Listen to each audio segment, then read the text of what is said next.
Harrison Sterling thought he had calculated every variable. He was the brilliant CEO, the man of the hour, and he was about to trade his quiet, seemingly penniless wife for a woman whose father owned half the city. He looked at Isla, sitting across from him with her frayed cardigan and silent demeanor, and felt nothing but relief that he was finally cutting the dead weight. He handed her the divorce papers with a smirk, thinking the game was over. He didn't know that the woman signing her name wasn't losing a husband. She was releasing a king from his mercy. Harrison was about to learn that in the game of power, you never checkmate a queen you didn't know was playing. The crystal chandelier above the dining table in the Sterling estate didn't just provide light, it cast a judgment. Every prism refracted the cold, calculated ambition of the man sitting at the head of the table. Harrison Sterling, at 34, was the picture of modern success. His architectural firm, Sterling Horizons, had just secured the contract for the new city skyline project. He wore suits that cost more than most people's cars, and drank scotch that was aged longer than his marriage. Across from him sat Isla. To the outside world, and increasingly to Harrison, Isla was a ghost in her own home. She wore a simple beige dress that she had owned for years. Her dark hair was pulled back in a practical, unglamorous bun. She was eating her soup with the quiet, methodical grace that used to charm Harrison when they were struggling university students. Back then, her silence felt like peace. Now, 5 years later, her silence felt like an anchor dragging him to the bottom of the ocean. Harrison checked his watch, a limited edition Patek Philippe. He was impatient. "Is the soup to your liking?" Isla asked softly, her voice barely rising above the clink of silverware. Harrison sighed, dropping his spoon with a deliberate clatter. "It's fine, Isla. It's always fine. That's the problem." Isla paused, her hand hovering over her glass of water. "I don't understand." "Of course you don't," Harrison snapped, standing up and walking to the floor-to-ceiling window that overlooked the manicured gardens. "You live in this bubble, Isla. You spend your days gardening, reading, doing whatever it is you do. Meanwhile, I am out there, fighting wolves. I am building an empire." He turned to face her, his eyes cold. "I need a partner, a power player, someone who can walk into a gala and command the room, not someone who hides in the corner, holding a clutch like a shield." Isla gently placed her napkin on the table. She didn't look angry. She looked tired. "I have supported you, Harrison. I managed the home. I cared for your mother when she was sick. I budgeted our lives when we had nothing." "That was then," Harrison's voice boomed. "We aren't poor anymore, Isla. But you still act like the orphan girl I picked up at the library. You haven't grown. You haven't evolved." The air in the room grew heavy. Harrison reached into his inner jacket pocket. This was the moment. He had rehearsed it with Bianca earlier that afternoon. "Be firm," Bianca had told him, running a manicured nail down his lapel. "Don't let her guilt you. You deserve the best." He pulled out a thick, cream-colored envelope and tossed it onto the mahogany table. It slid across the polished surface and stopped inches from Isla's hand. "What is this?" she asked, though her eyes didn't move to the envelope. She kept them fixed on him. "Freedom," Harrison stated, buttoning his jacket. "For both of us. Those are divorce papers, Isla. I've had my lawyers draw them up. It's a generous settlement. You get the apartment in the suburbs and a monthly stipend for 2 years. It's more than enough for someone with your simple needs." Isla looked at the envelope. She didn't cry. She didn't scream. She simply reached out and touched the paper with a fingertip. "Is there someone else?" she asked. It wasn't an accusation. It was a verification. Harrison scoffed. Does it matter? But if you must know, yes. Someone who understands my world. Someone who fits the future I'm building. As if on cue, the heavy oak doors of the dining room opened. The sound of high heels clicking sharply against the marble floor echoed through the room. I hope I'm not interrupting the negotiation, a voice purred. Isla turned her head slowly. Walking in was Bianca Dupont. She was everything Isla was not, vibrant, loud, and draped in wealth. She wore a red designer dress that screamed for attention, and diamonds glittered at her throat. Her father was the steel tycoon essential for Harrison's new skyscraper project. This wasn't just an affair. It was a merger. Bianca, Harrison said, his demeanor instantly softening. I told you I'd handle this. I know, darling, Bianca said, walking past Isla and resting a hand possessively on Harrison's shoulder. She looked down at Isla with a sneer disguised as pity. But I wanted to make sure she understood the reality of the situation. We don't want this dragging on, do we? The press release for our engagement is already drafted. Isla looked from Harrison to Bianca. A strange emotion flickered in her eyes. It wasn't fear. It looked almost like disappointment. You're engaging in a merger, Harrison, Isla said quietly. Not a marriage. I'm engaging in a future, Harrison retorted. Sign the papers, Isla. Don't make this ugly. You can't afford a legal battle. My lawyers will bury you. Isla stood up. For a moment, she seemed taller. She smoothed the front of her beige dress. You are right, Isla said.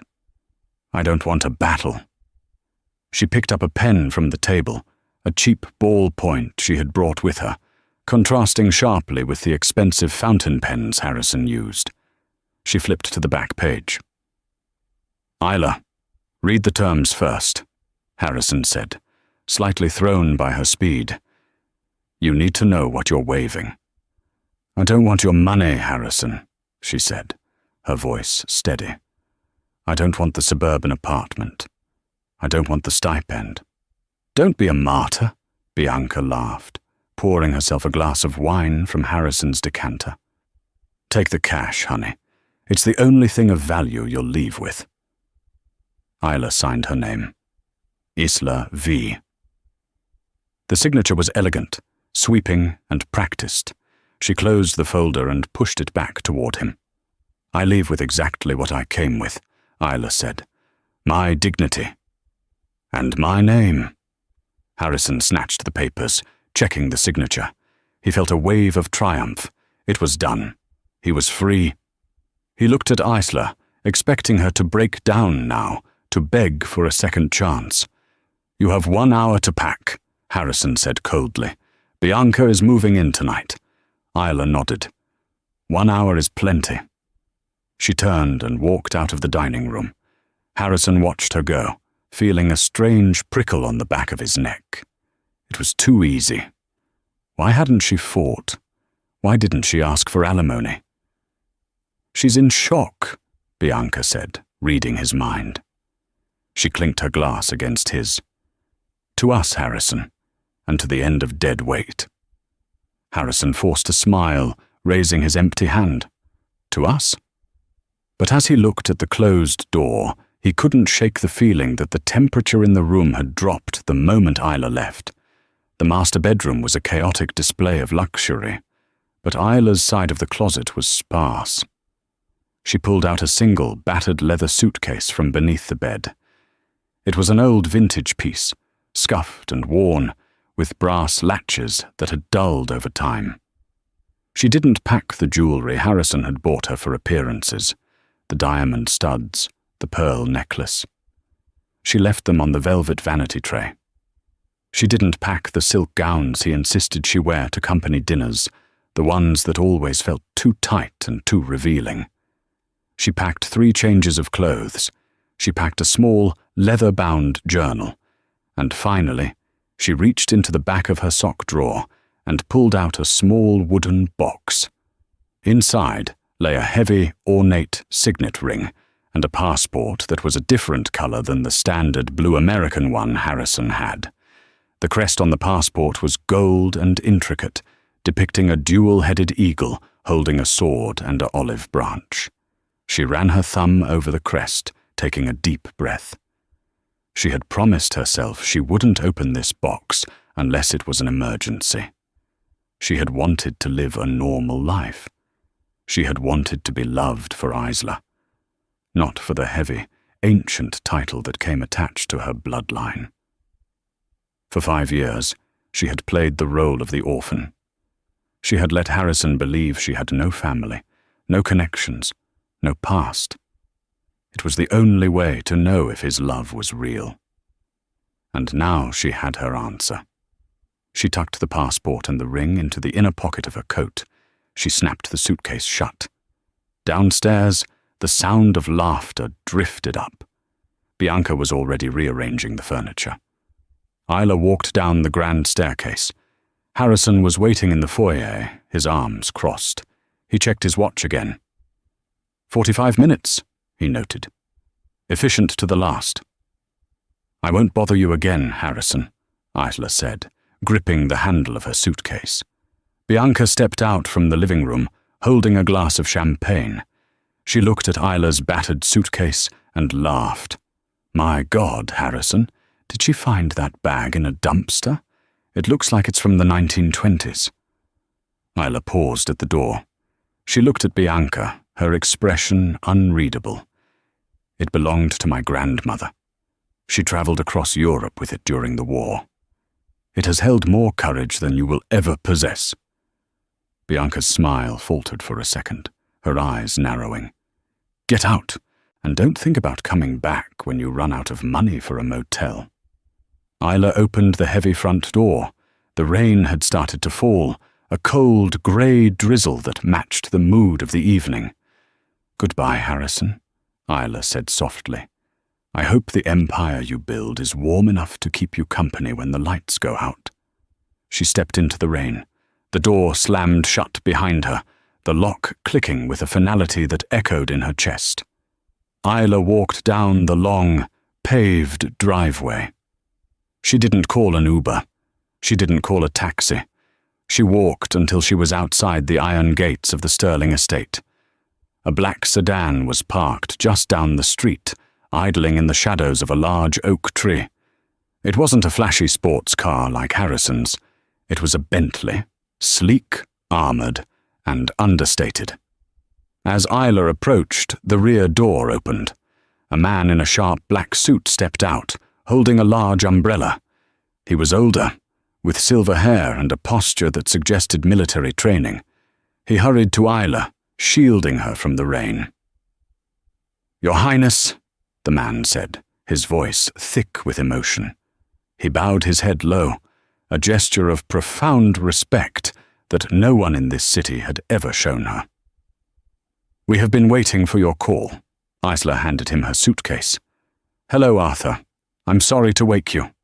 Nonsense, ma'am, Arthur said, taking the bag as if it were made of glass. The family has been anxious.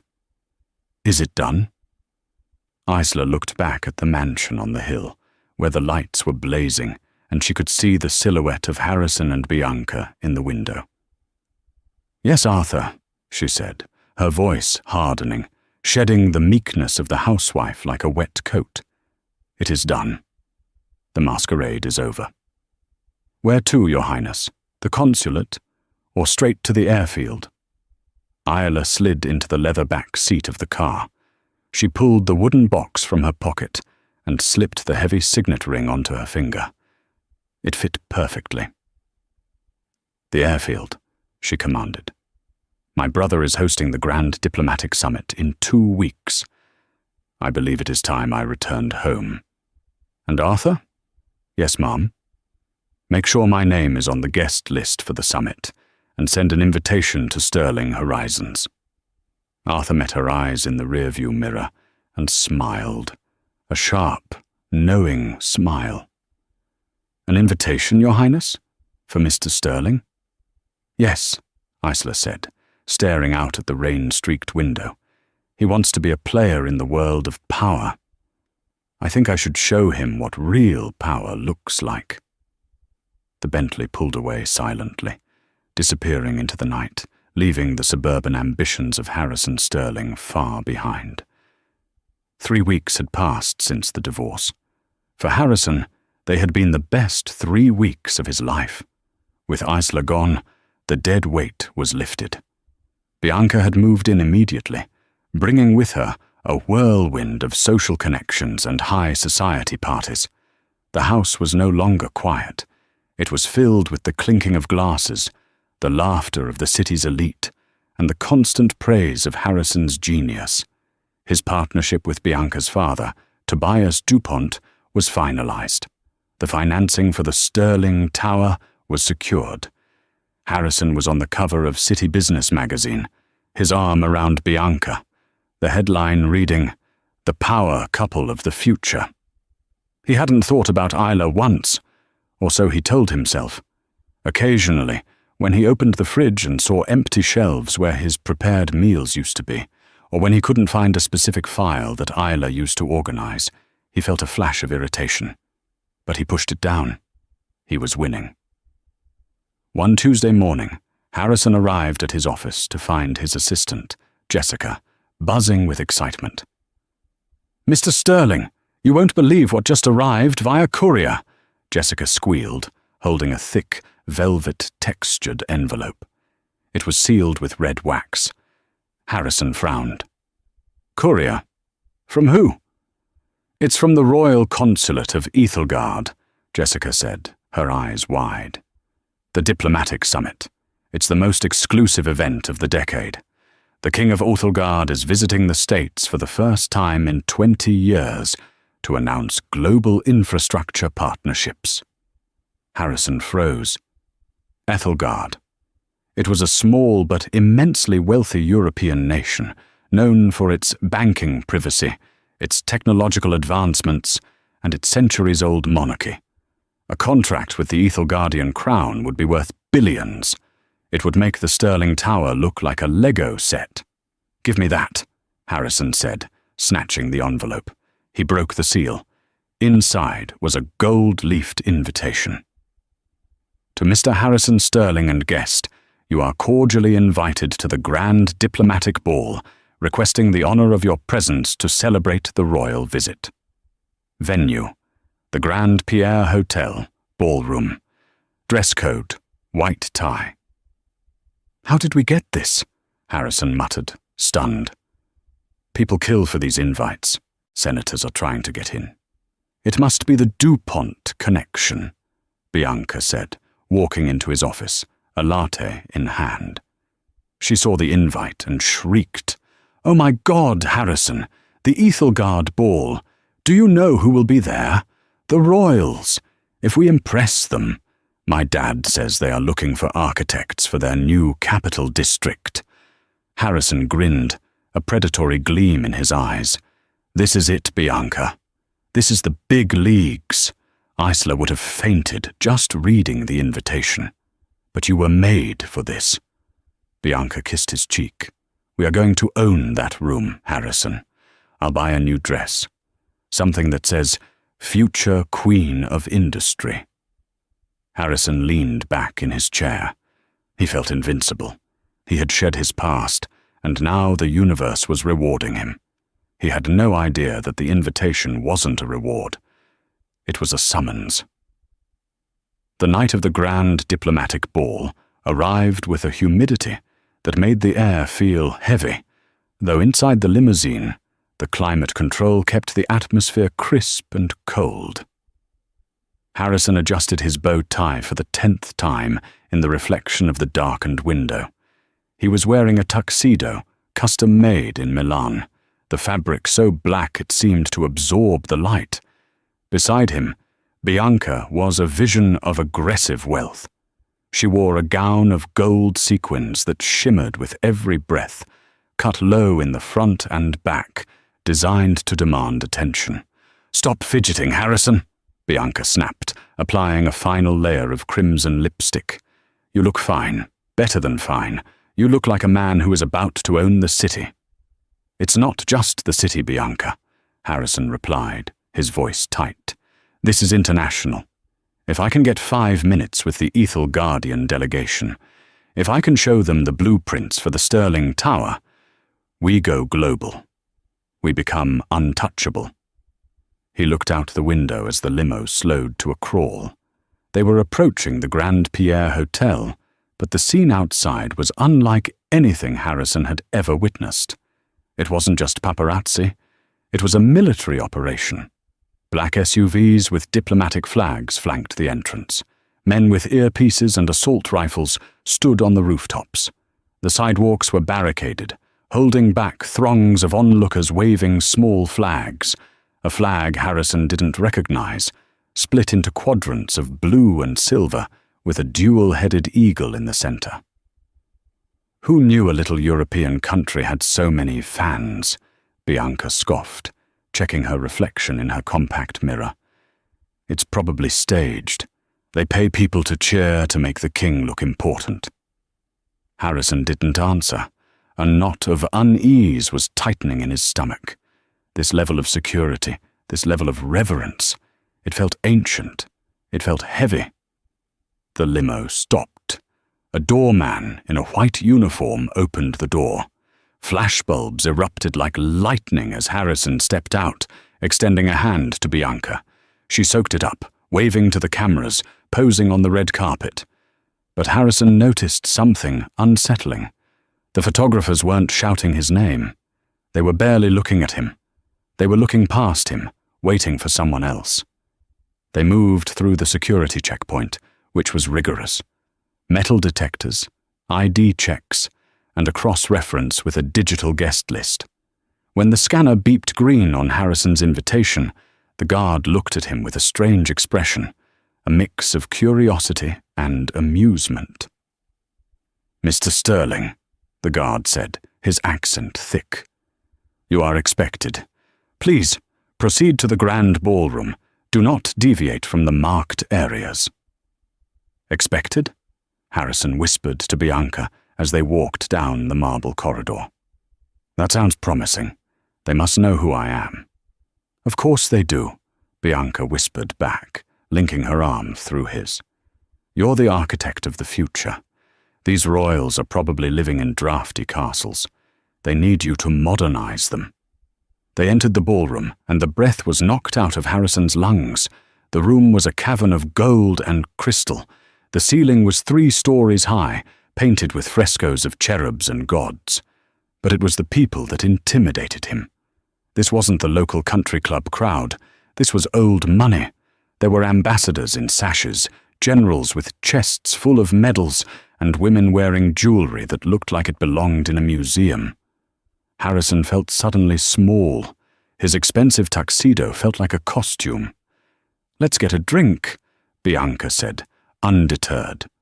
She pulled him toward the bar, her gold dress rustling loudly in the sophisticated hush of the room. As they waited for their champagne, Harrison scanned the room. He spotted Carter Bennett, a rival architect whom Harrison had beaten for the City Museum contract years ago. Carter was standing near a pillar, talking to a severe-looking woman in a navy suit. Harrison, needing to assert dominance to calm his nerves, walked over, dragging Bianca with him. "Carter," Harrison said, his voice booming slightly too loud. "Surprised to see you here. I didn't know you did international work." Carter turned. He looked older, tired. But when he saw Harrison, a slow, confusing smile spread across his face. "Harrison. And the new Mrs. Sterling, I presume." "Fiancé," Bianca corrected sharply. "Right," Carter said. "I'm actually here as a consultant for the Preservation Society, but I wouldn't miss tonight for the world. The rumors are, well, they're historic." "Rumors?" Harrison asked, narrowing his eyes. "About the infrastructure deal?" Carter chuckled, shaking his head. "Always business with you, Harrison?" "No. The rumor is about the royal family. The king has brought his sister, the lost princess. She's been living in exile, or hiding, rather, for years. Tonight is her official return to the court. A princess? Bianca rolled her eyes. Sounds like a fairy tale for children. I'm here to talk to the king about real estate. Carter looked at Bianca, then back at Harrison. The look in his eyes was almost pitying. Well, good luck with that. I suggest you stand near the front. You'll want a good view. Carter walked away, leaving Harrison with a bad taste in his mouth. Ignore him, Bianca said, grabbing a glass of champagne from a passing waiter. He's jealous. Now look, there's the distinct crest of Ethelgard on that podium. Let's go stand there. When the king comes out, I'll introduce myself. They pushed their way to the front of the velvet rope line, ignoring the annoyed glares of a French diplomat and his wife. Harrison stood tall, checking his cufflinks. He was ready. He was Harrison Sterling. He had discarded his past to be here. He was about to seize his future. Suddenly, the lights in the ballroom dimmed. A hush fell over the crowd, so absolute that the sound of a dropped pin would have echoed like a gunshot. Two massive trumpeters appeared on the balcony above, raising long, silver horns. The sound was deafening, a regal fanfare that vibrated in Harrison's chest. A voice, deep and resonant, boomed over the speakers. Ladies and gentlemen, distinguished guests, all rise for His Majesty, King Edward IV of Ethelgard, and Her Royal Highness, Princess Isolde. Harrison straightened his back. This was it. The double doors at the top of the grand staircase swung open. First came the king. Edward was a tall man, perhaps 40, with a neatly trimmed beard and eyes of piercing grey. He wore a military dress uniform, a red sash across his chest, and a golden sabre at his hip. He radiated authority. The crowd bowed their heads as he began to descend the stairs. Harrison watched, mesmerized. "That's him," he whispered. "That's the money." But the king stopped on the first landing. He turned back toward the open doors and extended his hand. The crowd held its breath. A woman stepped out of the shadows. Harrison blinked. The world seemed to tilt on its axis. His brain tried to process the visual information, but it rejected it. It was impossible. It was a hallucination brought on by stress and scotch.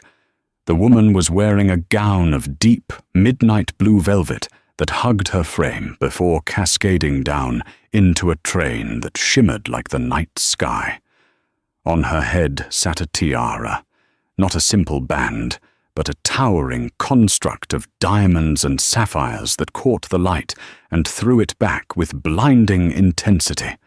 Around her neck was a necklace of stones, so large they looked fake, except for the way they held the light with a cold, heavy fire. But it wasn't the jewelry. It was the face. The dark hair was no longer in a messy bun. It was styled in glossy, intricate waves. The face was made up, the cheekbones highlighted, the lips painted a soft rose.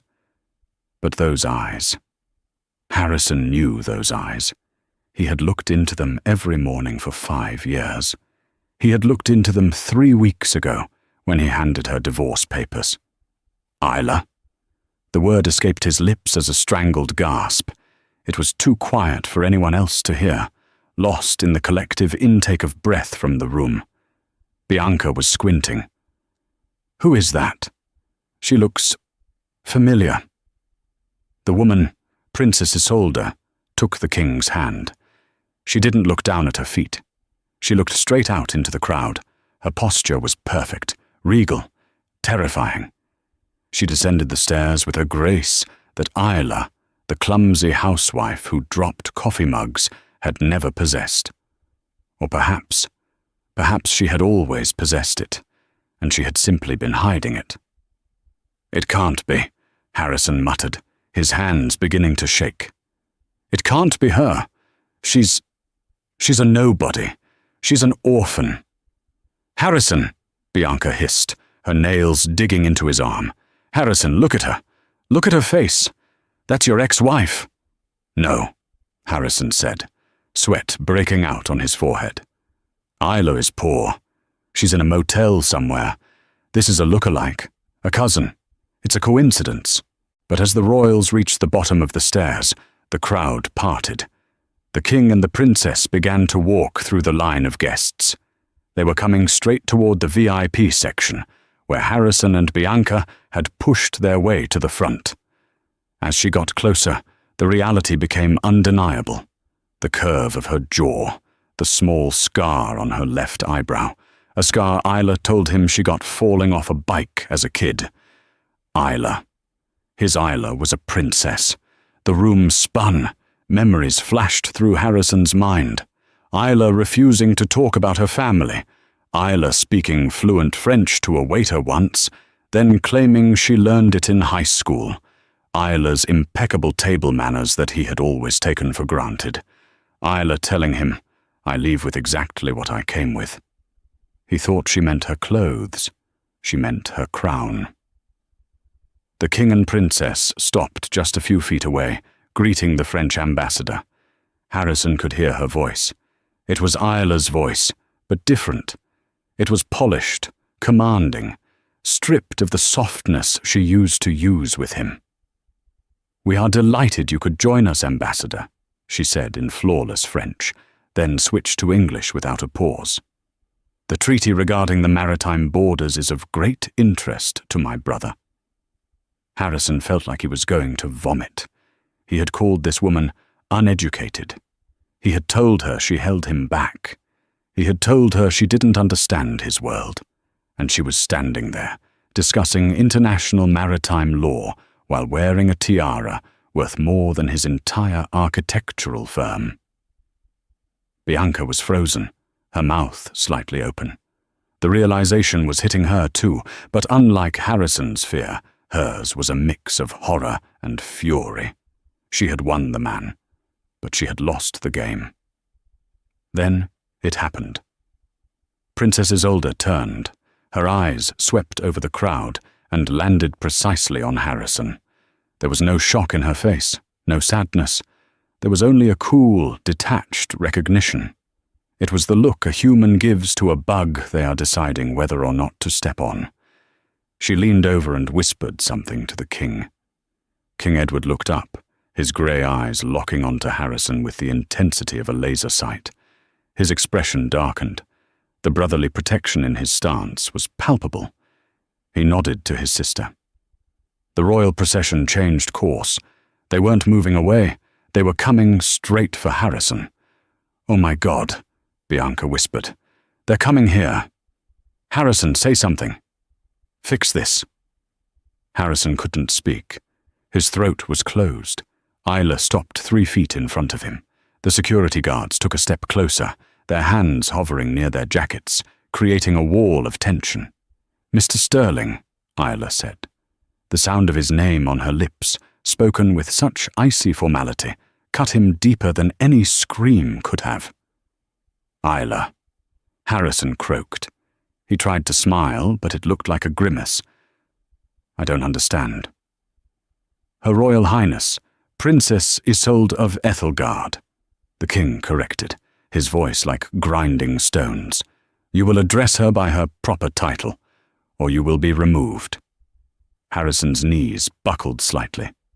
"Your Highness." Isla smiled. It was a terrifying smile.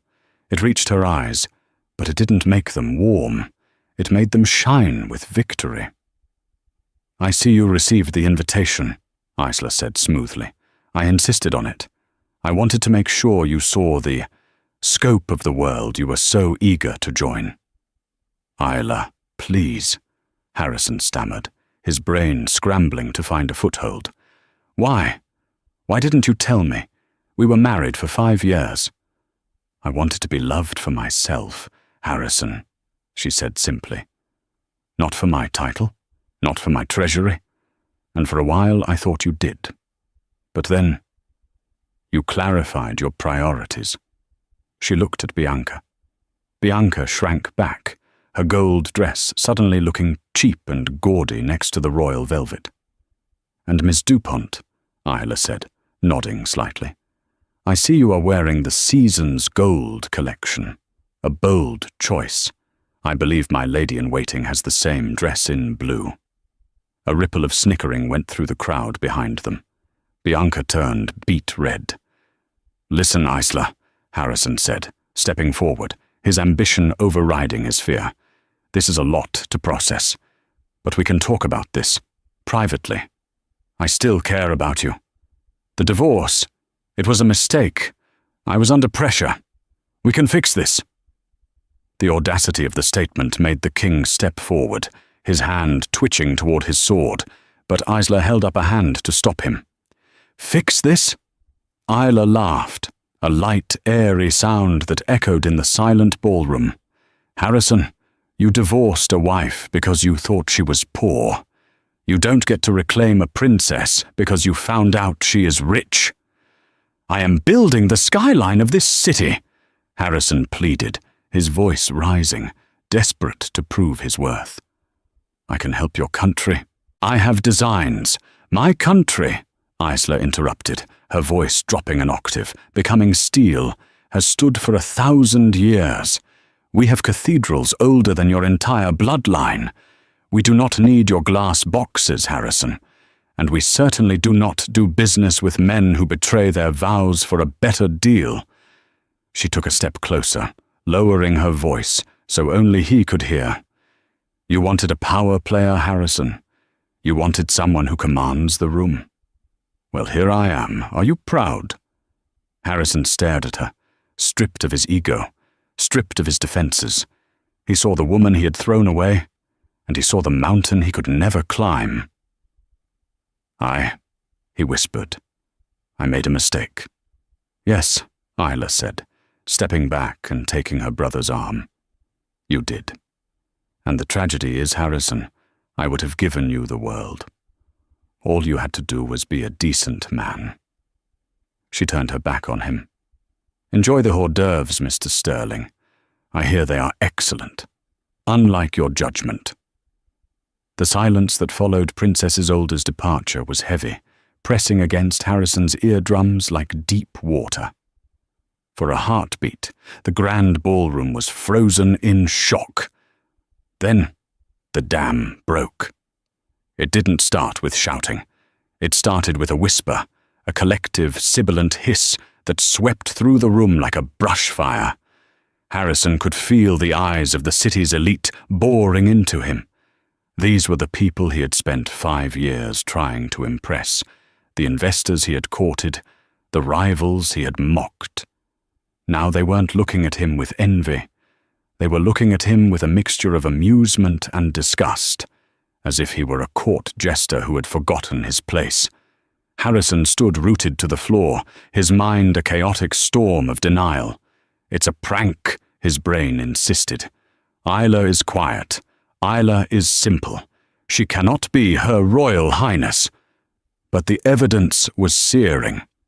He watched the back of her midnight blue velvet gown as she ascended the dais to sit beside the king. The way she moved, that effortless, gliding grace, wasn't learned in 3 weeks. It was muscle memory. She had dimmed her own light so he wouldn't feel blinded, and he had punished her for the darkness. "You liar!" a voice hissed beside him, sharp enough to cut glass. Harrison turned slowly. Bianca was trembling. It wasn't fear. It was a rage so pure it distorted her beautiful features.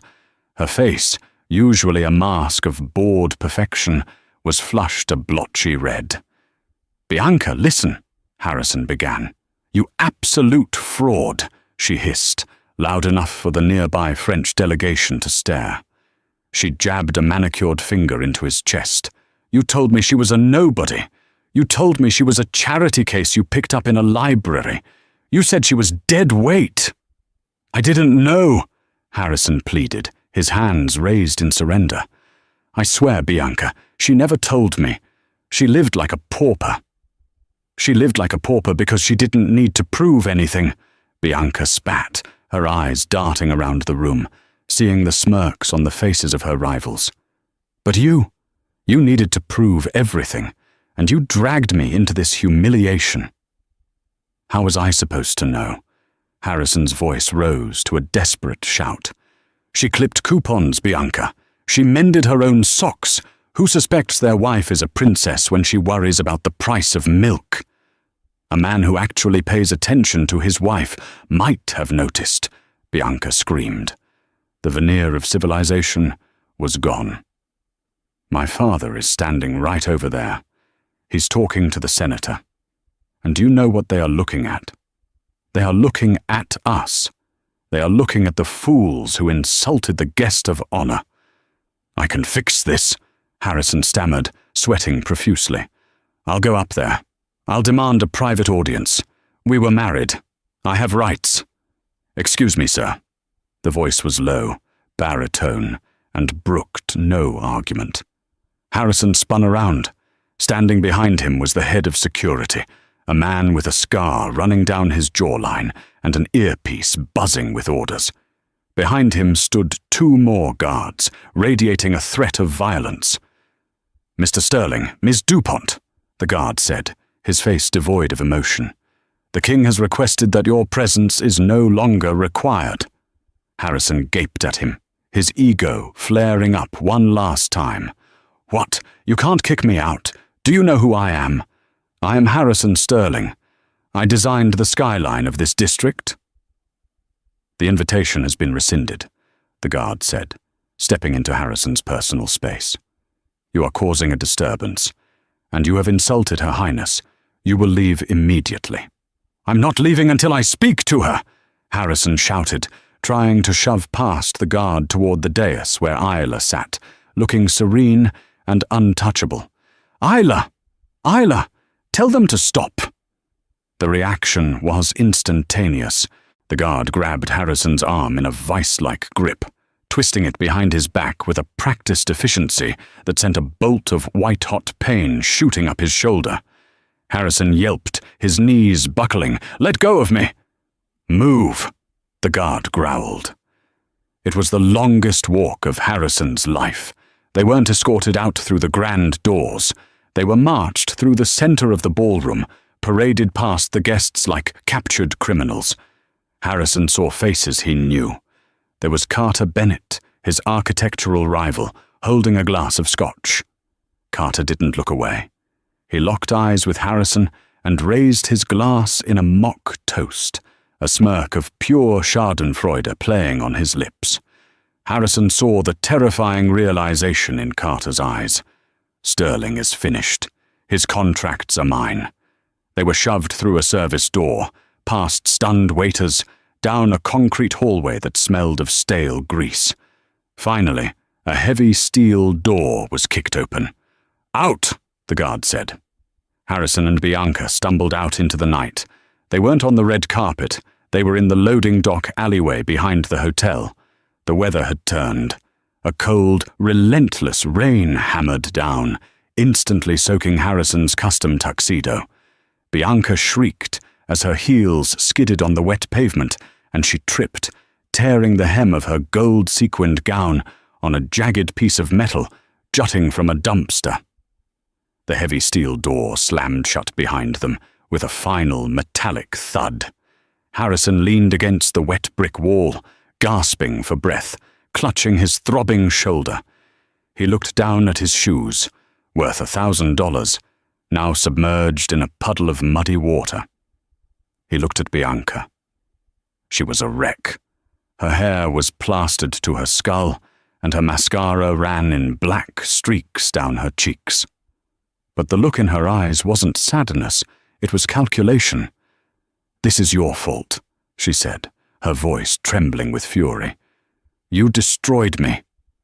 "Bianca, stop," Harrison groaned. "I'm the victim here. She lied to me." "She didn't lie," Bianca screamed. "She omitted, because she knew you were a shallow, grasping climber, and you proved her right. My father just texted me. The King of Ethelgard is the primary investor in the new municipal bond. The mayor is having dinner with him next week." Harrison froze. So? So, Bianca stepped closer. Do you think the mayor is going to sign a permit for Sterling Horizons when the CEO is the man who publicly humiliated the king's sister? You're radioactive, Harrison. No bank will touch you. You are done. They can't do that, Harrison whispered, horror sinking in. I'm the best architect in the city. You were, Bianca corrected coldly. Now, you're a liability. A pair of headlights swept into the alleyway. It was Bianca's private driver. She walked toward the car, not waiting for him. Bianca! Harrison splashed through the mud. Where are you going? We need to strategize. We're partners. Bianca stopped, hand on the door handle. In the harsh glare of the headlights, Harrison looked pathetic, wet, shivering, defeated. We were partners when you were an asset, Bianca said, her voice devoid of affection.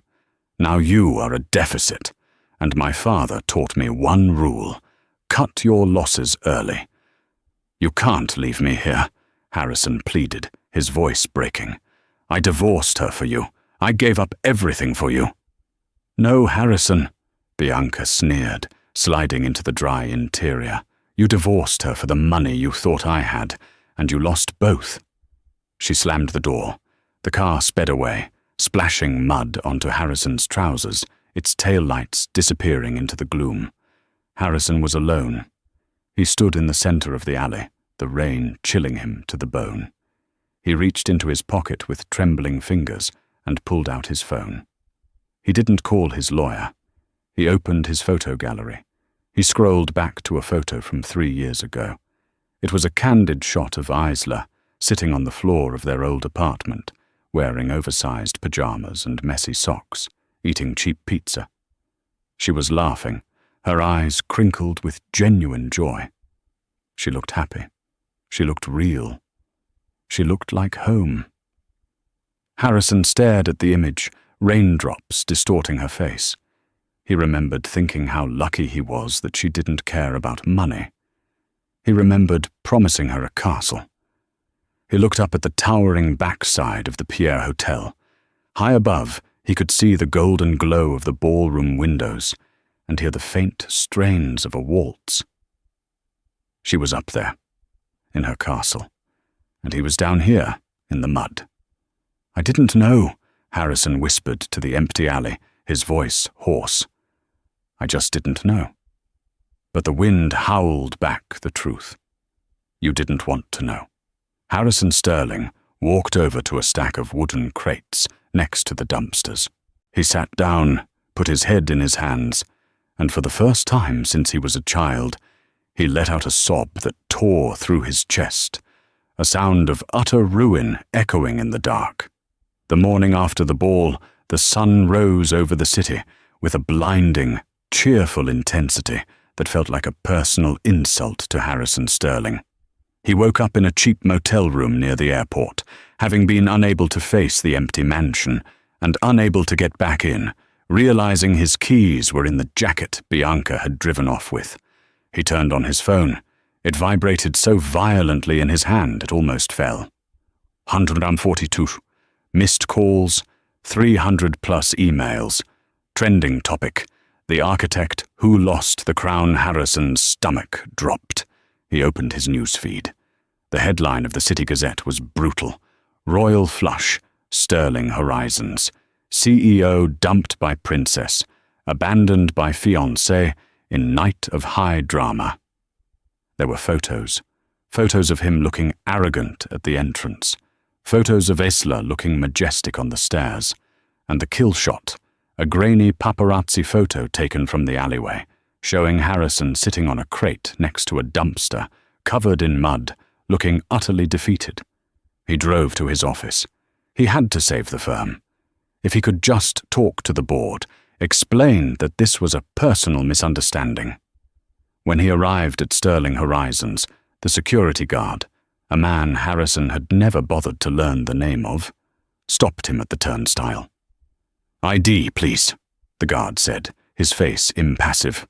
It's me, Harrison, he snapped. I own the building. Let me in. Your access has been suspended, Mr. Sterling, the guard said.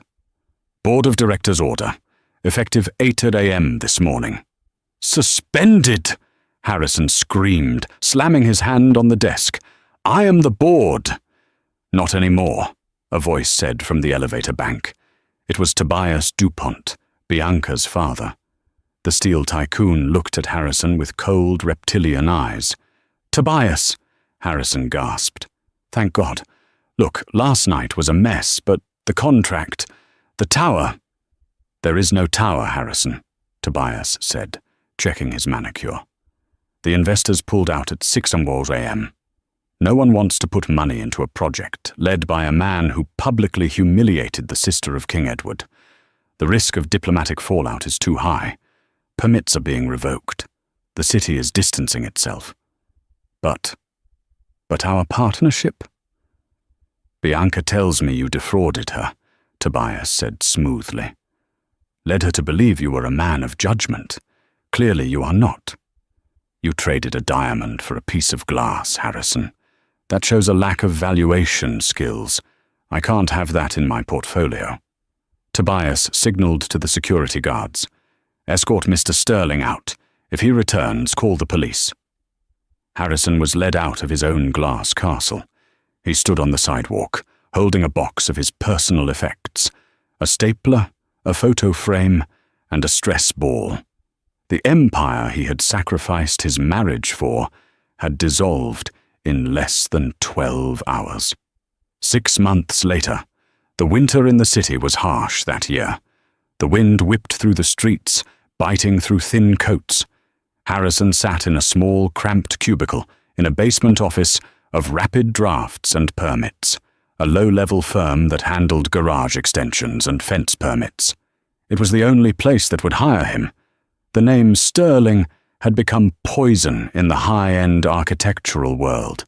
He was thinner now. The expensive suits were sold to pay legal fees.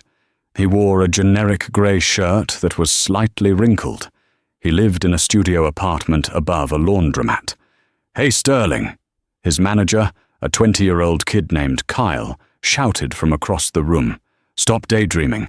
The client wants the revisions on the septic tank diagram by noon. I'm on it, Harrison mumbled, staring at the screen. A septic tank. He used to design skylines. Now he designed waste disposal for suburban backyards. It was lunch break. Harrison took his sandwich, homemade, soggy, and walked to the break room. The TV was on in the corner, usually tuned to sports. Today, it was on the global news. And now we go live to Ethelgard, where the Royal Jubilee is concluding with a historic speech from Her Royal Highness, Princess Isolde. Harrison froze. He hadn't seen her face in months. He had tried to reach out, sending letters, emails, even flowers. They were all returned, unopened, with a polite note from the Royal Consulate requesting he cease harassment. On the screen, Isla stood on a balcony overlooking a massive crowd of cheering citizens. She looked radiant. She wore a simple white dress, her hair blowing in the wind. She didn't look like the poor wife he had pitied. She looked like a woman who held the world in her hands. She began to speak. Her voice was clear, strong, and filled with a warmth he remembered but had never appreciated. We build our future not on stone and steel, Isla said. And Harrison felt a ghost of a memory, him lecturing her about steel beams. We build it on integrity, on loyalty, on the understanding that true worth is not found in what we own, but in who we are when everything is stripped away. We must value the quiet hearts, the unseen hands, the people who love us when we have nothing. The camera zoomed in on her face. For a split second, Harrison imagined she was looking through the lens, across the ocean, straight into his dingy break room. I learned this lesson the hard way, Isla continued, a small, sad smile playing on her lips. But I am grateful for the freedom it brought me. To those searching for power, be careful. you may find that in your hunger for a throne, you lose the only person who treated you like a king." The crowd erupted in cheers. King Edward stepped out and hugged his sister. Harrison stared at the screen until the segment ended and cut to a commercial for detergent. The silence in the break room was deafening. "Man," Kyle said, biting into an apple. "She's classy. Who was the idiot who divorced her anyway? I heard he's living in a gutter somewhere." Harrison looked down at his sandwich. His hands were trembling. "Yeah," Harrison whispered, his voice cracking. "He was an idiot." He stood up, threw his uneaten lunch in the trash, and walked back to his cubicle. He sat down and opened the file for the septic tank. He looked at the drawing. It was ugly. It was functional. It was exactly what he deserved. Harrison Sterling had wanted a life of luxury and drama. He had wanted to be the main character, and he had gotten his wish. He was the main character of a tragedy, the man who held the moon in his hands and dropped it because he wanted to catch a falling star. He picked up his pen and began to draw, while thousands of miles away, the wife he called Poor put on a crown of gold and ruled a kingdom he would never see again. The story of Harrison Sterling serves as a brutal reminder that the grass is not always greener on the other side. Sometimes it's just painted artificial turf. Harrison spent his life chasing the illusion of power, failing to realize that the greatest power of all, unconditional love and loyalty, was sitting right across the dinner table from him. He judged Isla by her cover, assuming that her simplicity meant she lacked value, only to discover too late that she was the masterpiece he had been searching for all along. In the end, karma didn't need to be aggressive. It simply let Harrison have exactly what he asked for, leaving him to realize that when you trade a genuine soul for social status, you end up with neither. And that is the story of how one man's ambition cost him a literal kingdom. What do you think? Did Harrison deserve his fate, or was the punishment too harsh? And what would you do if you found out your partner was secretly royalty? Let me know in the comments below. I read every single one. If you enjoyed this story of karma and royal twists, please smash that like button. It really helps the channel grow. And if you haven't already, hit subscribe and ring the notification bell so you never miss a new story. We post brand new drama every single day. Thanks for listening. And remember, never underestimate the quiet ones. See you in the next video.